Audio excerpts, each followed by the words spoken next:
These events like today were particularly interesting and helpful for us as company builders to get the perspectives of different stakeholders like investors, customers, potential partners, and to dive in really into their perspective.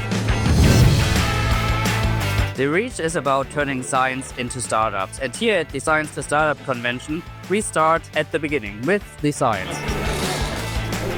I'm happy to be here because I know that these kind of events are great for our German and Dutch startups, but also knowing that their markets are way bigger than our two countries combined. So happy that they have these kind of opportunities to pitch, to create a network, but also win prizes to take their next steps.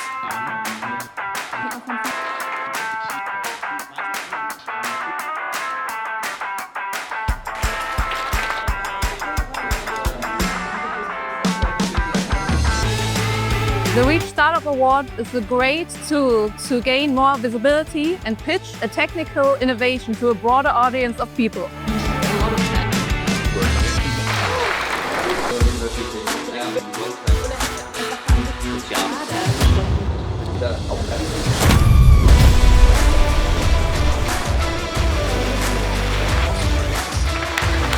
Hydrogen, Aki Blue, Bio to Red Table Robot. Agri, Blue, Bio.